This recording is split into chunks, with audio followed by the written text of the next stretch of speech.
আসমানের খুঁটি হচ্ছে ইলম, আর ইলমে দ্বীনের খুঁটি হচ্ছে হযরত উলামায়ে কেরাম। সুবহানাল্লাহ। আসমানের খুঁটি ইলম, আর এই ইলমে দ্বীনের খুঁটি হচ্ছে উলামায়ে কেরাম।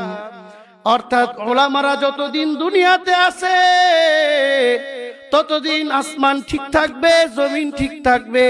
উলামায়ে কেরাম যখন দুনিয়া থেকে চলে যাবে, আসমানও স্থানে থাকবে না, জমিনও স্থানে থাকবে না।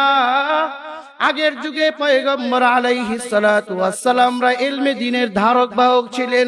তাদের জন্য পূর্ব দিগন্তে সূর্য উঠেছে, পশ্চিমে ডুবেছে, তাদের জন্য দক্ষিণের হাওয়া বয়েছে, তাদের জন্য নদীতে জোয়ার ভাটা হয়েছে। তার পরবর্তীতে সাহাবায়ে কেরাম, তাবেঈন, তাবে তাবেঈন, আইম্মে মুজতাহিদিন, সিদ্দিকিন, সালেহিন, বুজুর্গানে দ্বীন। এরপরে বর্তমানে হযরত উলামায়ে কেরাম বর্তমানে বহাল আছেন। আলেমদের জন্যই পূর্ব দিগন্তে এখনো সূর্য উদিত হয়ে পশ্চিমে ডুবে।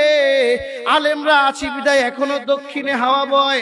আলেমরা আছি বিদায় চন্দ্র সূর্য তার গতিপথে চলে। আলেমরা আছি বিদায় এখনো নদীতে জোয়ার ভাটা হয়। ও ভাই, ভালো করে শুনো, যখন উলামায়ে কেরাম থাকবে না তখন নদী তার জোয়ার ভাটা বন্ধ করে দিবে, আসমান ভেঙে চূর্ণ বিচূর্ণ হয়ে যাবে।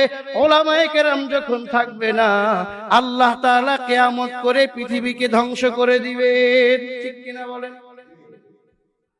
আলেমরা যতদিন আছে দুনিয়াতে ততদিন সমস্ত কিছু ঠিক থাকবে। আলেম থাকবে না তো দুনিয়া ধ্বংস হয়ে যাবে, চূর্ণ বিচূর্ণ হয়ে যাবে।